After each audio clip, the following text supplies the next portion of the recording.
கர்த்தர் நாமத்துக்கு மகிமை உண்டாகட்டும். ஒரு கிறிஸ்துக்குள் இருந்தால் புது சிருஷ்டி. அப்ப ஒரு வித்தியாசம் கிறிஸ்து உனக்குள்ள வந்துருச்சுன்னா உனக்குள்ள என்ன இருக்கணும்? ஒரு வித்தியாசம் காணப்பட வேண்டும். நீங்களும் நானும் கிறிஸ்தவர்கள் என்று நாம சொல்லுவதை விட மற்றவர்கள் கண்டுபிடிக்க வேண்டும் இவர்கள் கிறிஸ்தவர்கள். கைகளை தட்டி ஆண்டவர்கள் என்று சொல்லுவோம். ஹalleluya. வாக்கியங்கள் சொல்ல வேண்டும். இவங்க பேச்சில் ஒரு மாற்றம் இருக்கிறது. யாருடைய பேச்சு பார்த்து கேட்டவுடனே கண்டுபிடிக்கிறோம் இல்லையா? அவன் கிறிஸ்துக்குள்ள வந்த பிறகு நம்ம பேச்சில் மாற்றம் இருக்கிறத புறஜாதிகள் கண்டுகொள்ள வேண்டும். கிறிஸ்தவர்கள் என்று சொல்லி நம்முடைய உடையில என்ன இருக்கணும்? ஒரு வித்தியாசம் இருக்கணும். உடையில ஒரு வித்தியாசம் இருக்கணும். நம்முடைய குடும்பம், நம்ம தெருவில் ஒரு வித்தியாசமாக இருக்க வேண்டும். அல்லேலூயா. ஒரு தெருவில் நம்ம வீடு இருக்கு. அந்த தெருவில் இருக்க நம்ம வீடு மற்ற வீடுகளை விட எப்படி இருக்கணும்? வித்தியாசமாக இருக்கணும். வகுப்புல, பள்ளிக்கூடத்துல வகுப்புல எல்லா பிள்ளைகளும் படிக்கிறாங்க. ஆண்டவருடைய பிள்ளைகளும் அங்க போய் என்ன செய்றாங்க? நம்ம பிள்ளைகள் படிக்கிறாங்க. இவங்களை ஒரு வித்தியாசத்தை அந்த ஆசிரியர் பெருமக்கள் பார்க்க வேண்டும். அல்லேலூயா. வேலைக்கு போறீங்க, வேலைக்கு போற இடத்துல நீங்க கர்த்தருடைய பிள்ளை என்று சொல்லி அங்கே உங்களை அடையாளம் கண்டு கொள்ள வேண்டும். அல்லேலூயா. அல்லேலூயா. நீங்க எந்த இடத்துல இருக்கீங்கன்னு முக்கியம் அல்ல. இருக்கிற இடத்துல நீங்கள் நானும் எப்படி இருக்க வேண்டும்? ஒரு வித்தியாசமா இருக்க வேண்டும். என்னமோ வித்தியாசம் இருக்கிறவங்கள என்னமோ வித்தியாசம் இருக்க.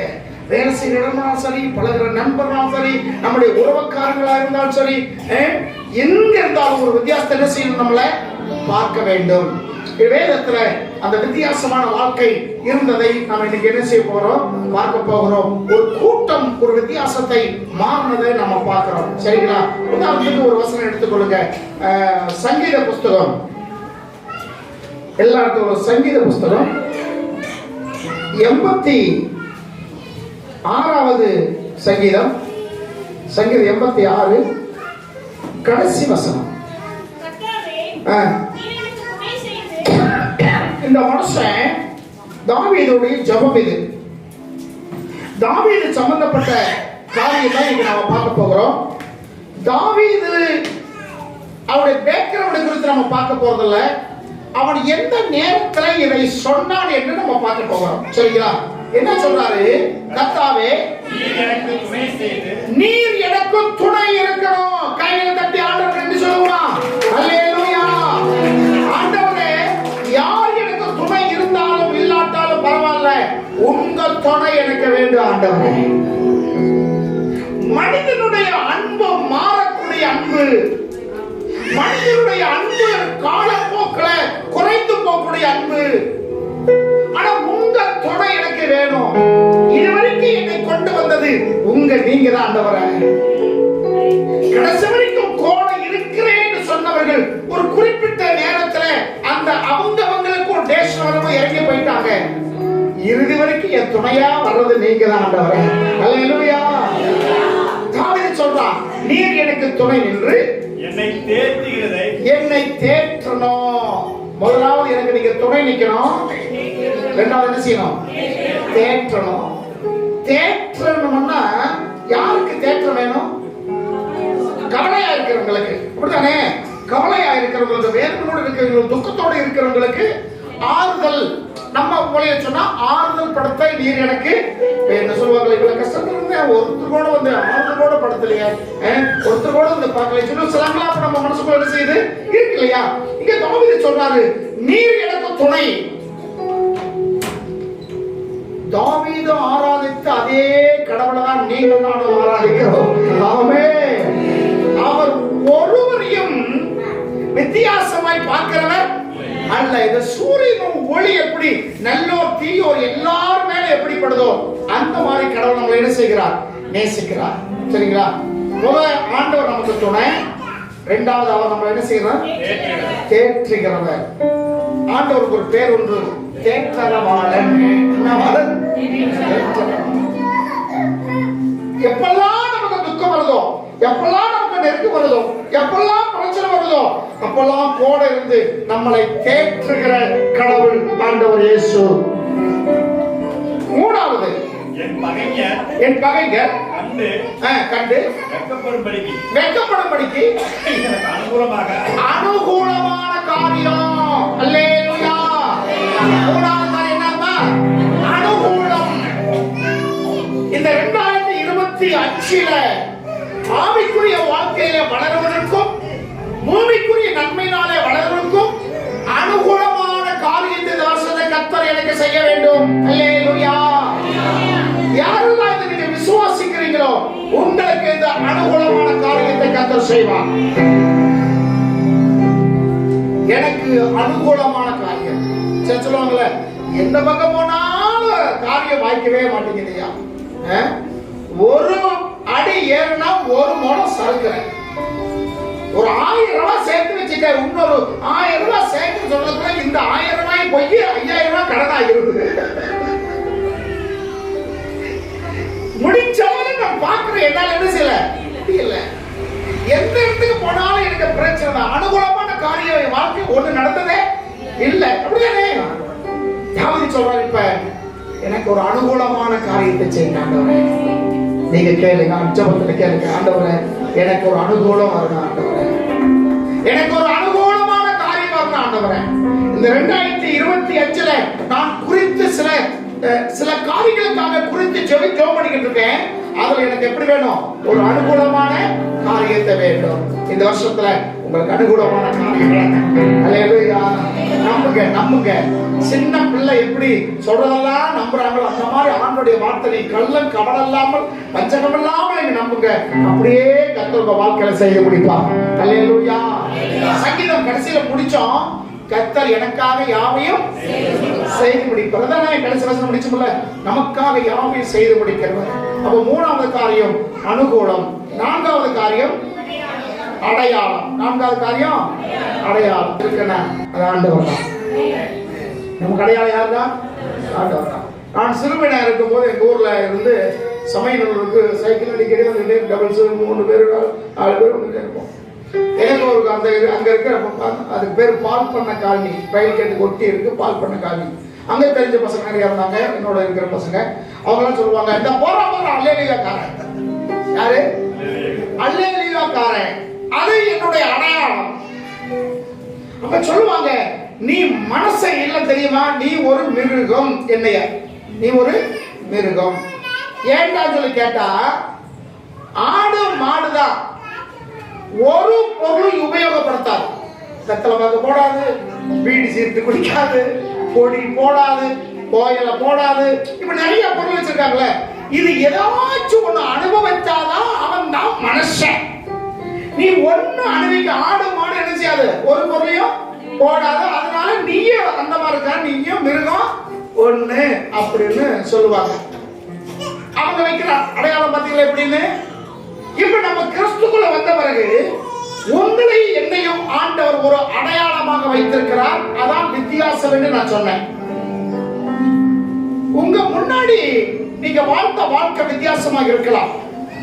ஞானஸ்நானம் எடுத்த பிறகு, ஆண்டவரை சொந்த தெய்வம் ஏற்றுக்கொண்ட பிறகு எப்படி இருக்கணும்? வாழ்க்கையில ஒரு வித்தியாசத்தை பார்க்க வேண்டும். அதெல்லாம் இல்ல, நான் அங்க இருக்கும் போது அப்படியே தான் இருப்பேன், இங்க இருக்கும் போது இப்படியே இருக்கேன்னா ஒரு பிரயோஜனமே இல்லை.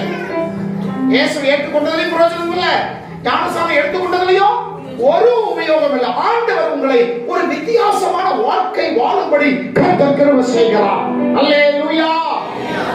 அதே நிமித்தம் தேவனுடைய நாமம் உங்க மூலியமாய் மகிமைப்படுத்துவார். சரிங்களா? அப்ப அடையாளமாக இருக்கும். மொத்தம் 3 காரியங்கள். என்னென்ன காரியம்? ஒண்ணு, எனக்கு துணை இருக்கணும். இரண்டாவது, என்னை நீங்க தேற்றணும். அடுத்து அனுகூலமா இருக்கணும். நான்காவது அடையாளமா இருக்கணும். அல்லேலூயா. இந்த வருஷத்துல இந்த 4 நடக்குமா? நம்ம வாழ்க்கையில நடக்குமா? நடக்கும். நடக்காதது நடத்தி காட்டுவதுதான் ஆண்டவர். அல்லேலூயா. ஸ்தோத்திரம். ஒரு வசனம் வாசிங்க. யாத்ராம புஸ்தகம் 8ஆம் அதிகாரம் 22ஆம் வசனமும் 23ஆவது வசனம் வாசிங்க. யாத்ராமம் பூமியின் நடுவிலே நானே கர்த்தர் என்பதை நீங்கள் அறியும்படி என் ஜனங்கள் இருக்கிற கோசே சொல்லக்கூடிய நாட்டில் அந்நாளிலே வண்டுகள் அந்த நாட்டை விசேஷப்படுத்துவேன். அல்லேலூயா. எந்த நாட்டை விசேஷப்படுத்துறாரா? அவருடைய ஜனங்கள் இருக்கிற நாட்டை விசேஷப்படுத்துகிறார். நீங்கள் நானும் அவருடைய ஜனங்களாய் இருக்கிறதுனால நாம் எங்க இருக்கிறோமோ அந்த பகுதியை ஆண்டவர் விசேஷ பகுதியாக மாற்றுகிறார். கைகளை தட்டி ஆண்டவர் என்று சொல்லுவோம். அந்த நாட்டை நான் விசேஷப்படுத்துவேன். அந்த வீட்டை நான் விசேஷப்படுத்துவேன். அந்த வீட்டில் இருக்கிறவங்களை நான் விசேஷப்படுத்துவேன். காரணம் அவர்கள் என்னுடைய ஜனங்கள். யாருடைய ஜனங்கள்? அன்று சொல்ல என்னுடைய ஜனங்கள். இது எங்க நடக்குது? எகிப்து சொல்லக்கூடிய நாட்டில் இஸ்ரவேல் ஜனங்கள் அடிமைத்தனமாக வாழ்ந்து கொண்டிருக்கிறாங்க. அந்த ஜனங்கள் விடுதலைக்காக மோசேவை பிடிச்சு கர்த்தர் அனுப்புகிறார். அந்த ஜனங்களுக்கு உண்டான காரியத்தை இங்க சொல்லுகிறத நம்ம பார்க்கிறோம். அப்ப நீங்களும் நானும் அவருடைய சொந்த சம்பத்தாக இருக்கோம் என்று சொல்லுகிறார். நீங்கள் அவர் யாரா? சொந்த சம்பத்து என்று எழுதியிருக்கிறது. கீழே 23 வசனம். என் ஜனங்களுக்கும் உன் ஜனங்களுக்கும் வித்தியாசம் உண்டாக்கும்படி செய்வேன். அல்லேலூயா. இது யாருக்கு சொல்றாரு? இந்த வார்த்தை யாருக்கு சொன்ன மாதிரி இருக்குல்ல? நான் பாரு, என் ஜனத்துக்கு வித்தியாசம் உண்டாக்குவேன் அப்படி யாரை பார்த்தோ சொல்லுகிறார். யார் அந்த மனிதர் என்று பார்த்தால் எகிப்து நாட்டுடைய ராஜா பார்வோன் மோசேவு மூலியமாய் சொல்லி, நீ போய் சொல்லி உன் ஜனங்களுக்கு என் ஜனங்களுக்கு வித்தியாசத்தை காட்டுவேன் என்று சொல்லுகிறார். ஏற்கனவே அவங்க 2 பேரும் வித்தியாசமா தான் இருக்காங்க. என்ன வித்தியாசம் சொல்லுங்க பாப்போம். இனம் ஏற்கனவே வித்தியாசமா இருக்காங்க. இனம் அப்புறம் கலர். எகிப்தியர்கள் என்ன கலர்? கருப்பு தான் எனக்கு பிடிச்ச கலரு. கையம் அப்படியா? ஆப்பிரிக்காக்காரங்க அவங்க. ஆப்பிரிக்கா பயங்கர கருப்பு.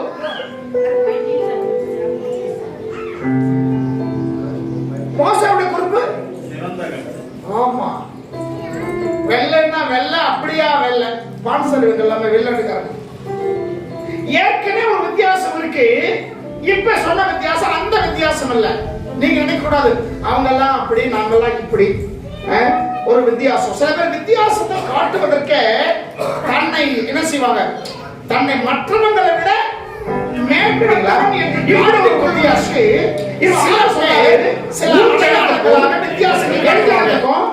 ஒரு வித்தியாசத்தை உண்டாக்குவேன். அல்லேலூயா. சபைக்கு வருகிறவனுக்கும் வராதவனுக்கும் ஒரு வித்தியாசத்தை உண்டாக்குவேன்.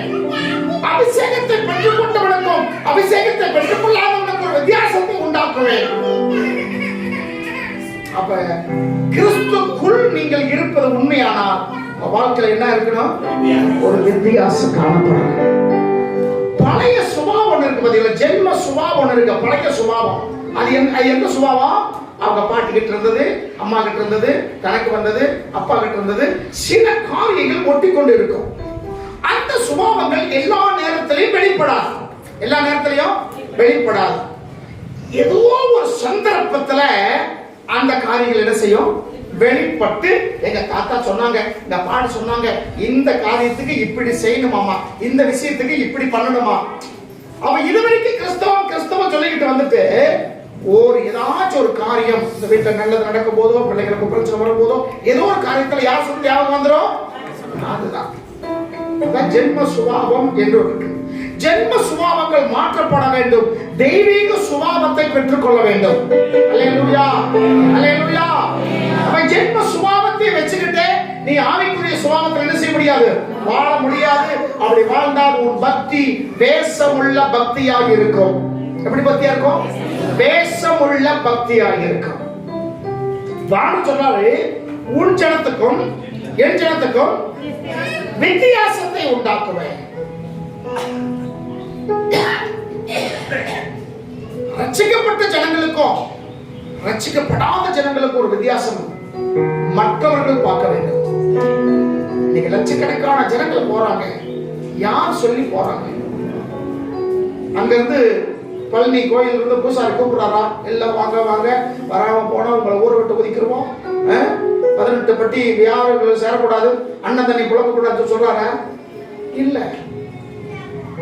சரி, இப்படி போறாங்களே, ஏதாவது செஞ்சுச்சா கேட்டா அதுவும் உங்களுக்கு இல்ல. அப்ப ஏன் போறீங்கன்னா அது தெரியாது. எங்க தாத்தா போயிட்டு இருந்தார், தாத்தாக்கு பிறகு எங்க அப்பா போனாரு, அப்பாவுக்கு பிறகு இப்ப நான் போறேன், ஏன் பிறகு என் பையன் போவான். இதான், இதுக்கு மேல அவங்களுக்கு ஒண்ணுமே கிடையாது, இதுக்கு மேல ஒண்ணுமே தெரியாது. அவங்க வாழ்க்கையிலும் ஒரு பெரிய வித்தியாசம் வரப்போறது இல்லை. ஆனா நீங்களும் நானும் கிறிஸ்துக்குள் இருந்தால் புது சிருஷ்டி. ஹல்லேலூயா. பழமைகள் ஒழிந்து போயின, எல்லாம் என்ன ஆயிற்று? புதிதாயிற்று.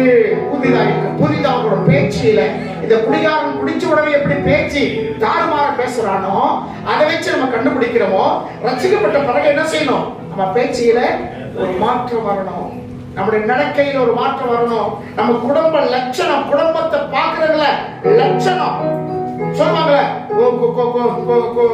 குடும்ப இருக்கிற லட்சணம் எனக்கு தெரியாதுன்னு சொல்லுவாங்கல்ல. லட்சணம் என்ன தெரியுமா? லட்சணம் என்ன தெரியுமா? உன் குடும்ப லட்சணம் தெரியுமா? எனக்கு தெரியாது. புரியல. வாழ்றதா லட்சணம்? இருக்கிற சூழ்நிலை, அப்புறம் பொண்டாட்டிக்குள்ளே பாத்துக்கிறது, இதுக்கு பதில் லட்சணம். அம்மா அம்மா சொல்லுங்க, பிள்ளைய வளர்க்கறது லட்சணம். லட்சணம் என்றால் என்ன கேட்கிற? பிள்ளைய வளர்க்கிற லட்சணம், குடும்பத்தை பார்க்கிற லட்சணம், அழகு. லட்சணம் என்னது? ஆமா, எங்க அக்கா எங்க மாமாவை அவலட்சணம் அவலட்சணம் சொல்லுவாங்க. ஒரு நாள் போன என்னை சொன்னாரு, வாரா உங்க அக்கா எப்ப போதும் என்ன அவலட்சணம்னு சொல்லிக்கிட்டு இருக்காங்க. நான் அப்படியே பார்த்து நின்னேன். என்ன பாக்குற அப்படின்னாரு, எங்க அக்கா பார்வைக்கு நீங்க அவ்வளவு அழகா இருக்கீங்க, அவ்வளவு அழகா இருக்கீங்க. ஏன்னா அவ லட்சணம், அவ லட்சணம். எதுக்கு நீங்க சேர்த்து வச்சு பாக்க, பிரிச்சு பாருங்க. அவ லட்சணம் சொல்லிருக்காங்கல்ல, அவனா அடுத்தவங்க லட்சணம். அந்த புள்ள பாரு, லட்ச மூக்கு முடியுமா லட்சணமா இருக்க சொல்றாங்கல்ல. நம் குடும்பத்தை நடத்துற லட்சணம் எப்படி இருக்க வேண்டும்? உன் பிள்ளைகளை கடவுளுக்குள்ளாக நடத்துற லட்சணம் எப்படி இருக்க வேண்டும்? தேவனுக்கு முன்னாடி நம்ம குடும்பம் எப்படி நடந்து கொண்டிருக்கிறோம்? லட்சணம். தேவன் மற்றவர்களை பார்த்தே என்ன செய்யணும்? மற்றவர்கள் ஒரு வித்தியாசத்தை காணப்படும். நீங்க வேலை செய்கிற இடமா இருந்தாலும் சரி, உங்க நண்பர்களா இருந்தாலும் சரி, பள்ளி பிள்ளைகளா இருந்தாலும் சரி, கல்லூரி பிள்ளைகளா இருந்தாலும் சரி, யார் இருந்தாலும் சரி, உங்க கூட இருக்கிறவங்களுக்கு நீங்க ஒரு வித்தியாசமா இருக்கணும். அவங்க சொல்லணும், ரொம்ப வித்தியாசமா இருக்கடா நீ, ஒரு பேச்சு பார்த்தா ரொம்ப ரொம்ப கருத்தா இருக்கு, இன்னைக்கு வாலிபர் இருக்க மாதிரி நீ இல்ல, என்னமோ ஒரு வித்தியாசம் இருக்கு, ஒரு வித்தியாசம் இருக்கு. இன்னைக்கு வித்தியாசத்தை காட்டுவதற்கு தான் இந்த பசங்களை என்ன செஞ்சாங்க, சுத்தி சிரைச்சு விட்டு மேல மட்டும் தேன் கூடு மாதிரி குப்புன்னு விட்டுட்டு அதுல பெயிண்ட் அடிச்சுக்கிறாங்க தலையில. பல கலர், அது ஒரு கலர் இல்ல, ப்ளூ கலர், மஞ்சள், இப்படி என்ன செய்யறாங்க, கலர் அடிச்சாங்க. அந்த கட்டிங் வெட்டதை நான் யூடியூப்ல பார்த்தேன். தண்ணி அடிச்சு தீ வைக்கிறான் தலையில. சில சொல்லுவாங்க தலையில தீ வைக்க சொல்றாங்க, பாத்தீங்களா? தலையில தீ வைக்கிறான். அது அப்படியே கலந்து நேரத்தில் என்னென்னமோ போட்டு அதுக்கு எத்தனை ஆயிரங்கள் கொடுக்குறாங்க தெரியல. ஒரு வித்தியாசம் காணப்படும். பேண்டெல்லாம் முன்னாடி பெண் பிள்ளைகள்லாம் என்ன செய்வாங்க, அது பேர் என்னது, டைட்டா லெக்கிஸ். அதெல்லாம் நம்ம கலாச்சார உடையே இல்லை. இதெல்லாம் எங்க இருந்து வந்தது? பூரா வெளிமாநிலம் வந்ததுதான். அவ்வளவு அசிங்கமா இருக்கும். அவங்க போகும்போது ஏதாச்சும் காலுக்கு கீழே இருக்கிற அந்த இது என்ன செஞ்சோம், தையல் பிரிஞ்சிருமா இருக்கு, அவ்வளவு டைட்டா போட்டுப்பாங்க. இந்த பசங்க நாங்களும் சும்மா நாங்களும் போறோம், இவனும் டைட்டா போட்டுவோம். அது முழு பேண்ட் இல்லாம, முக்கா பேண்ட் இல்லாம, அரை பேண்ட் போட்டுட்டு வர்றான். ஒரு வித்தியாசமா இருக்கணும். போகும்போதே 4 பேர் நம்ம என்ன செய்யணும், பார்க்கணும். இல்ல பைத்திய சுத்தி தான் 10 பேர் தான் இருப்பாங்க. பைத்தியத்தை சுத்தியும் 10 பேர் பார்க்கதான் செய்வாங்க. அந்த பார்க்கிற பார்வை வேற, உன்னை பார்க்கிற பார்வை வேற. தகுதியான உடை நமக்கு கர்த்தர் கொடுத்திருக்கிறார். அல்லேலூயா. நமக்கு ஒரு தகுதியான ஒரு உடை உண்டு. இந்த பாப்பானுடைய பாப்பாத்திகள் போற மாதிரி இங்கிட்டு நீ போட வேண்டாம், மாறாப்போ. சரிங்களா? முஸ்லீம் பரதாவையும் போட வேண்டாம். உனக்கு எப்படி தகுதியான உடையோ அந்த உடையிலேயே இரு. அல்லேலூயா. ஆண்டவர் நாம் மகிமை உண்டாகட்டும். ஆண்டவர் இந்த வருஷத்துல என்ன உண்டாக்கணும்? நம்மள ஒரு வித்தியாசத்தை உண்டாக்க வேண்டும். ஒரு வித்தியாசத்தை உண்டாக்க வேண்டும். இப்படி ஒரு கூட்டத்தை வித்தியாசமாக்கினார். அவங்க பழைய நிலைமை பாருங்க. 1 சாமுவேல் புஸ்தகம் 22ஆம் அதிகாரம் 1ஆம் வசனமும் 2ஆம் வசனமும். 1 சாமுவேல் 22ஆம் அதிகாரம். தாவீது அவ்விடத்தை விட்டு தப்பி அதுல்லாம் என்னும் குகைக்கு போனான். யார் கைக்கு தப்பி? தெரியாதவர்களுக்கு சொல்றேன். தாவீது சவுல் சொல்லக்கூடிய ராஜா நினைக்கிறான் தாவீதை போட்டு தள்ள வேண்டும், இவனை கொலை செய்ய வேண்டும், என் பதவிக்கு இவன் வேட்டு வச்சிருமா போல் இருக்கு, என்னுடைய ஆடம்பர வாழ்க்கைக்கு இவன் இடையூறாக வருகிறான் என்று சொல்லி தாவீதை கொலை செய்ய வேண்டும் என்று கருதி அவனை தேடிக்கொண்டு திரிகிறான். இப்ப தாவீது ஓடி போய் வனாந்தரத்துல இருக்கிற அதுல்லாம் சொல்லக்கூடிய குகையில போய் தங்கிட்டான். அதுல்லாம் சொல்லக்கூடிய குகை. இங்க குகை இருக்கு. இது அதுல்லாம் சொல்லக்கூடியது யாரு, எப்படிப்பட்டது என்றெல்லாம் ஏற்கனவே நம்ம பார்த்திருக்கிறோம். அது வந்து ஒரு பட்டணம், அங்க ஒரு ராஜாவெல்லாம் இருந்திருக்கிறாரு. ஆனா இந்த அதுல்லாம் குகைக்கு இந்த தாவீது போய் சேர்ந்துட்டான். இந்த நியூஸ் அப்பா அம்மாவுக்கு வருது. வாசிக்கப்பா. அதை அவன் சகோதரர்களும் தகப்பன் வீட்டார் கேட்டு எதை கேட்டு? அதுல்லாம் குகைக்கு தாவீது போய்விட்டான். இங்க இருந்தா ராஜா நம்மளை தொந்தரவு பண்ணுவான், நம்மளை பிடிச்சு ஜெயில வச்சிருவான். இன்னைக்கு நம்ம ஊர்ல போய் பாருங்க, ஒருத்தர் பிடிச்சிட்டு இடைஞ்சல் பண்ணி சண்டை போட்டுட்டு அவன் எங்கேயாச்சும் தப்பிச்சு போய் தலைமுறை வந்துட்டாங்கன்னா அந்த வீட்டுல இருக்கிற அப்பா அம்மா தூக்கிட்டு போயிருவாங்க. அண்ணன் தம்பிகளை தூக்கி போய் உள்ள வச்சு நீ போன் பண்ற அப்பதான்டா வருவான் சொல்லுவாங்கல்ல. அந்த மாதிரி தாவீது என்ன செய்ய காட்டுக்குள்ள வனாந்தரத்துக்கு போயிட்டான். அவன் தலைமறைவா இருக்கிறான். ராஜா வந்து எங்க அப்பா அம்மாவையும் அண்ணன் தம்பிகளை பிடிச்சிட்டு போயிருவாங்க சொல்லி இவங்களும் புறப்பட்டு தாவீது இருக்கிற அதுல்லாம் குகைக்கு போய் சேர்ந்துட்டாங்க. சேஃப்டி ஆயிடுச்சு. இந்த நியூஸ் இன்னொரு சில குரூப் ஒரு 400 பேர் கேள்விப்படுறாங்க. 2ஆம் வசனம். ஒடுக்கப்பட்டவர்கள், கடன்பட்டவர்கள், முறுமுறுத்தவர்கள் யாவரும் அவரோடு யாரோடு? தாவீதோடு கூடிக்கொண்டார்கள். அவன் அவர்களுக்கு தலைவனானான். அவன் எவர்களுக்கு தலைவனானான்? தாவீது யாருக்கு தலைவனாயிட்டான்? கடன்பட்டவங்க, ஒடுக்கப்பட்டவங்க, முறுமுறுக்கிறவங்க, இவங்களுக்கு ஒரு தலைவன். நம்ம பாசல மொல்ல மாதிரி முடிச்சு வைக்க இவனுக்கெல்லாம் தலைவன். இந்த 3 குரூப் பாருங்க. பழைய வாழ்க்கை, கடன்பட்ட வாழ்க்கை, எவ்வளவு சம்பாதிச்சாலும் வாழ்க்கை என்ன இல்ல, கடன் தீரவே இல்லை. சில பேர் 15 லட்சம் கடன் வச்சிருக்கிறான், ஜாலியா சுத்திக்கிட்டு இருக்கிறான். ஒருத்தர் 5000 ரூபாய் கடன் இருக்கு, நைட்டு படுத்த தூக்கம் வர மாட்டேங்குது. எப்படா கடன் கட்டி முடிப்போம். சில பேர் 15 லட்சம் 20 லட்சம் கடன் கட்டிக்கலாம், விட என்ன இருக்கு அப்படி தைரியமா சொல்றான். கடன் பட்டவர்கள், கடன் கொடுத்தவன் இப்ப வர்றான், கடன் கட்ட முடியல, கடனுக்கு பயந்துட்டு காட்டுக்கு ஓடி வந்துட்டான். விளங்குதுங்களா? First group. யார நம்பி வர்றான்? தாவீது நம்பி வர்றான். நமக்கு முன்னாடி நம்ம தலைவர் என்ன செய்யறான்? போய் நாங்க சேர்ந்துட்டான், அவனோட நம்ம சேர்ந்துக்கிறோம் சொல்லி இந்த கடன்பட்ட ஒரு குரூப், ஒரு கோஷ்டி எந்திரிச்சு அங்க போயிருச்சு. 2வது யாரு? ஒடுக்கப்பட்டவர்கள், சமுதாய ரீதியில ஒடுக்கப்பட்டவர்கள். விளங்குதுங்களா? சமுதாய ரீதியில ஒடுக்கப்பட்டோர் சொல்லி ஒரு பிரிவு இருக்குல்ல, ஒடுக்கப்பட்டவர்கள். சமுதாயத்துல சரி ஈக்குவல் இல்ல, மட்ட கட்டுறாங்க, கேவலமா பேசுறாங்க, ஒடுக்கப்பட்ட ஒரு கூட்டம். இன்னைக்கு நாமளும் ஒவ்வொரு காரியத்துல ஒடுக்கப்பட்ட நிலைமை இருக்கிறோம். அது உதாரணம் சொல்லுவோம்னால், ஒரு வீட்டுல நீங்க இருக்கிறீங்க, உங்க பேச்சு அங்க வீட்டுல இருக்கிறவங்க யாரும் கேட்கலன்னா நீங்களும் ஒரு வகையில ஒடுக்கப்பட்டவர்கள் தான்.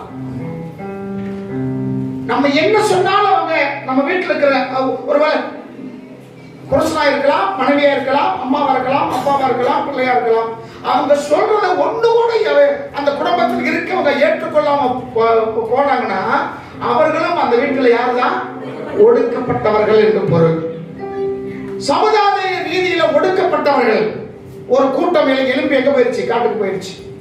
மூணாவது கூட்டம், இது டேஞ்சரான கூட்டம், முறுமுறுக்கிற கூட்டம். ஏன் எதுக்கு எடுத்தாலும் முறுமுறுக்கிறது, குறை சொல்லுவது. சரியான அர்த்தம் அதுக்கு குறை சொல்லு. எதுக்கு எடுத்தாலும் குறை. நின்னா குறை, எந்திரிச்சா குறை, உட்கார்ந்தா குறை. சொல்லுவாங்க உங்ககிட்ட நல்ல பேர் வாங்கவே முடியாது. எதுக்கு எடுத்தாலும் குறை இருந்து சொல்லுவது வேறு, நிறைவு இருந்தாலும் அவங்க மேல இருக்கிற போராவணை மட்டும் குறை சொல்லுவது. இதுக்கு பேர் தான் முறுமுறுக்கிற ஒரு கூட்டம். எதுக்கு எடுத்தாலும் முறுமுறுக்கிறது. இவங்களும் முறுமுறுத்திருக்கிறாங்க, மற்றவங்களையும் முறுமுறுக்க வைக்கிறாங்க. நீதிமொழிகள் 14 வருஷம் இருக்கு. இதயத்தின் கசப்பு இதயத்துக்கு தெரியும், அந்நியன் அதுக்கு உடந்தை. கசந்து போய் இருக்கிறவங்க அவங்க எங்க போனாலும் இருக்கிறவங்களே கசப்பு ஆக்கிடுவாங்க. ஏன்னா இவங்க எப்படி இருக்கிறாங்க? கசந்து போய் நிலைமையில் இருக்கிறதுனால மற்றவர்களையும் கசப்பாக்கி விடுகிறார்கள். மூணாவது குரூப் முறுமுறுக்கிற ஒரு கூட்டம். இன்னைக்கு நம்ம வாழ்க்கையில் அப்படிப்பட்ட காரியம் இருக்கிறதா? எந்த காரியத்தையாச்சும் கொஞ்சம் முறுமுறுக்கிறோமா? நம்ம வீட்டில் இருக்கிற காரியங்களை முறுமுறுக்கிறோமா? புருஷன் மேல வந்து முறுமுறுப்பு இருக்கா? மனைவி மேல முறுமுறுப்பு இருக்கா? பிள்ளைகள் மேல முறுமுறுப்பு இருக்கா? அப்படி இருந்துச்சுன்னா நீங்களும் இந்த கூட்டமே. நீங்களும் யார்தான்? இந்த கூட்டம் தான். முறுமுறுக்கிறது ஆண்டவருடைய பார்வைக்கு பிடிக்காது. ரொம்ப அருவருப்பான ஒரு காரியம். இத எல்லாரும் அங்க போய் சேர்ந்துட்டாங்க. இப்ப இந்த 3 கோஷ்டிகளுக்கு இவர் தலைவர் ஆயிட்டாரு. இந்த முறுமுறுக்கிற ஊருக்குள்ள இருக்கிற போதே முறுமுறுத்துக்கிட்டு இருந்தா அங்க எப்படி அந்த வேலை தான் செய்வான். இடம் மாறிச்ச தவிர சுபாவம் மாறல. விளக்குதா? இடம் மாறிச்சு. நாட்டுக்குள்ள இருந்தவன் காட்டுக்குள்ள வந்தானே தவிர சுபாவம் மாறவில்லை. கடன் பட்டவன் இங்க கடன் இருந்தா கேட்பான் சொல்லி என்ன செய்யிட்டான்? கடன் கொடுத்தவனுக்கு டாட்டா காமிச்சிட்டு ஏமாத்திட்டு வந்துட்டான். அப்படிதான் சொல்லணும். என்ன செஞ்சுட்டான்? ஏமாத்தி காட்டுக்கு வந்துட்டான். இங்க வந்து யாரா கடன் கொடுக்கணும் கேட்டுக்கிட்டு இருக்கான். எல்லாரும் காட்டு கொடுக்க யார் கொடுக்க போகணும்? இந்த கடன் வாங்கின கை சும்மா இருக்கா? ஏதாவது என்ன செஞ்சுட்டு இருக்கோம்? கேட்டுக்கிட்டே இருக்கும். இந்த சுபாவங்களை மாற்ற வேண்டும். அல்லேலூயா. கர்த்தர் நாம மகிமைப்படட்டும். இவருக்கு இவர் தலைவரானார். தாவீதோடு பல வருஷங்கள் இருந்ததினால ஒரு வித்தியாசத்தை கர்த்தர் காட்டுகிறார். அல்லேலூயா. 2 சாமுவேல் புஸ்தகம், அதே இதுல 2 சாமுவேல் புஸ்தகம் 16:6.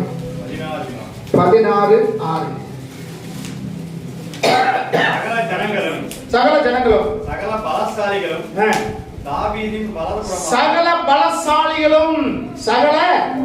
பலசாலிகளும் யார் இந்த பலசாலிக? இந்த முறுமுறுக்கிறவர்கள், கடன்பட்டவர்கள், அப்புறம் யாரு? ஒடுக்கப்பட்டவர்கள். ஃபர்ஸ்ட் தாவீதோடு சேரும் வரைக்கும் இவங்களுக்கு இருந்த பேர் என்ன? கடன்பட்டவர்கள், ஒடுக்கப்பட்டவர்கள், முறுமுறுக்கிறவர்கள். தாவீதோடு சேர்ந்த பிறகு வித்தியாசத்தை பார்க்கிறார்கள். அல்லேலூயா. அவர்களை குறித்து தான் இந்த வேதம் சொல்லுது, பராக்கிரமசாலிகள். அவங்க யாரும் பார்த்தாங்க? பராக்கிரமசாலிகளா மாறிட்டாங்க. தாவீதுக்கு மெய் காப்பாளர்களாக மாறிவிட்டார்கள். ஒரு பெரிய வித்தியாசம் இது. மற்றவன் அகித்தோப்பேல் சொல்லக்கூடிய பெரிய ஒரு அறிவாளி, ஆலோசனைக்காரன். அவன் சொல்லுகிறான் 17:10 வாசிங்க.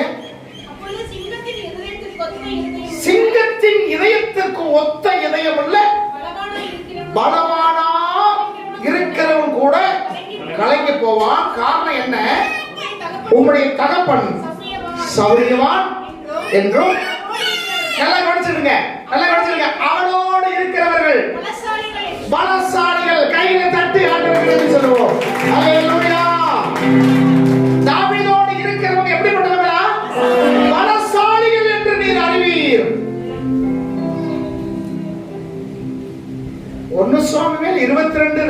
பார்த்தோம்? கடன்பட்டவர்கள், ஒடுக்கப்பட்டவர்கள், முறுமுறுக்கிறவர்கள். அவங்களுக்கு அதான் பேரு, அடமொழி அதுதான். இப்ப தாவீதோடு வந்த பிறகு அவங்க சுபாவங்கள் மாறினது. பழைய வாழ்க்கைக்கு புதிய வாழ்க்கை ஒரு வித்தியாசத்தை காணப்பட்டது. இப்ப எதிரி சொல்றான், உங்க அப்பாவோடு இருக்கிறவர்கள் பலசாலிகள். அல்லேலூயா. தேவனோடு இருக்கிறவங்க நீங்க பலசாலிகள். தேவனோடு இருக்கிறவங்க நீங்க லட்சணமானவர்கள். தேவனோடு இருக்கிற நீங்க மகிமையானவர்கள்.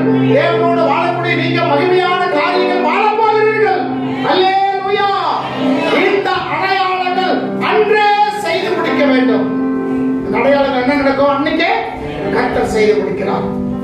எசேக்கியா ராஜா சொல்றான், ஆண்டவரே எனக்கு ஒரு வியாதி வந்துருச்சு, என்னை நீங்க சுகமாக்கின்னு சொல்லிட்டீங்க, நான் சுகமாகிறத எனக்கு ஒரு அடையாளத்தை காட்டுங்க அப்படின்னு சொல்லும்போது ஆண்டு சொல்றாரு, 3 நாளுக்குள்ள நீ சுகமாகவே ஆகி தேவாலயத்துக்கு நீ போவ, அதுதான் உனக்கு அடையாளம். நீ தேவனுடைய ஆலயத்துக்கு வருவதுதான் அடையாளம். இதான் ஒரு வித்தியாசம். வாழ்க்கை என்ன வேணும்? வித்தியாசம் வேணும். பழைய வாழ்க்கைக்கும் புது வாழ்க்கைக்கும் வித்தியாசம். பழைய வாழ்க்கையில இந்த 3 கேட்டகரியில் ஏதாச்சும் ஒண்ணு நம்ம இருக்கலாம். முறுமுறுக்கிறவர்களா இருக்கலாம், கடன்பட்டவர்களா இருக்கலாம், ஒடுக்கப்பட்டவங்களா இருக்கலாம். தாவீதோடு இணைஞ்ச பிறகு பராக்கிரமசாலியா மாறினாங்க. தாவீதோடு இருக்கும் போதே பராக்கிரமசாலியா மாறினாங்கன்னா ஆண்டவரோடு இருக்கிற நம்ம எப்படிப்பட்டவர்கள்? ஆண்டவரோடு இருக்கிற நாம் எப்படிப்பட்ட வாழ்க்கையை வாழ வேண்டும்? அல்லேலூயா. அப்ப நமக்கு ஒரு பெரிய வித்தியாசத்தை என்ன செய்யணும்? ஆண்டவர் காட்டணும். இந்த வருஷத்துல வித்தியாசத்தை காட்டணும். வாலிப பிள்ளைகள் ஆவிக்குரிய வாழ்க்கையில ஒரு வித்தியாசம் காணப்பட வேண்டும். அருமையான ஸ்தோத்திரம். அம்மாமார்களுக்கு இந்த மாதந்தோறும் ஜெபிக்கிற ஜெபங்களுக்கு இன்னும் நிறைய புதிய தாய்மார்களை இணைச்சு என்ன செய்யணும்? அவங்களை கொண்டு வந்து சேர்த்து ஜெபிக்கி அவர்களை ஜெபிக்கிறவங்களாக மாற்றணும். ஒரு ஜெப ஆவி அவங்க மேல ஊற்றப்படணும். ஜெபிக்கிறதுடைய மேன்மை என்ன, ஜெபிக்கிறதுடைய அவசியம் என்ன என்று அவர்கள் வந்து தெரிந்து கொள்ள வேண்டும். அதற்கு முன்னோடியாக இருக்கிற நீங்க அவர்களுக்கு உதவியா இருக்க வேண்டும். அல்லேலூயா. புதுசாக ஞாயிற்றுக்கிழமை வர்றோம், வெள்ளிக்கிழமை முடிஞ்சா வர்றோம், ஜெபம் போறோம். அப்ப ஜெபத்துடைய காரியங்கள் அவ்வளவா என்ன செய்யாது, தெரியாது. அதனால இந்த வருஷத்துல ஒரு வித்தியாசத்தை காட்டுகிற வருஷமா காணணும். ஆண்டவரே என் வாழ்க்கையில ஒரு வித்தியாசமா இருக்கட்டும். ஆண்டவரே 18 வருஷம் ஒரு குறிப்பிட்ட இடத்துக்கு போயிட்டு வந்த ஒரு வித்தியாசமும் இல்ல. ஆண்டவரே கல்லுக்கு நடமெல்லாம் கடவுள் கும்பிட்டேன். ஆண்டவரே அப்பெல்லாம் என் வாழ்க்கையில என்ன ஒரு வித்தியாசம் இல்லை. இங்க வந்திருக்கிறேன், என் வாழ்க்கையில ஒரு வித்தியாசத்தை நான் பார்க்கணும். என் பிள்ளைகள் வாழ்க்கையில வித்தியாசத்தை பார்க்கணும். என் கணவன் வாழ்க்கையில ஒரு வித்தியாசத்தை பார்க்கணும். என் பொருளாதாரத்துல நான் ஒரு வித்தியாசத்தை என்ன செய்யணும்? பார்க்கணும். ஆண்டவரே இந்த வருஷத்துல ஒப்பு கொடுங்க. இந்த வருஷம் 2025 முடிவுக்குள்ள ஒரு வித்தியாசத்தை நீங்களே காண்பீர்கள். அல்லேலூயா. எழுந்து நிற்போமா? நன்றி ஆண்டவரே. சிலவே சொல்லுவாங்க, முகத்தை பார்த்தோன்னே இன்னொரு மாதிரியா இருக்கு, முடியலையா? ஒரு வித்தியாசம். முகமண்ண வாடி போயிருக்கு, முகமண்ண கருப்பா இருக்கு, உன் முகத்துல ஏதோ வித்தியாசம் இருக்கு அப்படின்னு சொல்றாங்கல்ல. இது நோயினாலேயோ சரீரத்துல வேதனாலேயோ மனக்கால்னால வர்றது. ஆனா இந்த காரியம் அல்ல. கடன்பட்டவர்கள் பலசாலிகள், ஒடுக்கப்பட்டவர்கள் பலசாலிகள், முறுமுறுக்கிறவர்கள் பலசாலிகள். உங்களை என்னை கர்த்தர் பலவீனராக அல்ல பலவானாக கர்த்தர் மாற்றுகிறார். அல்லேலூயா.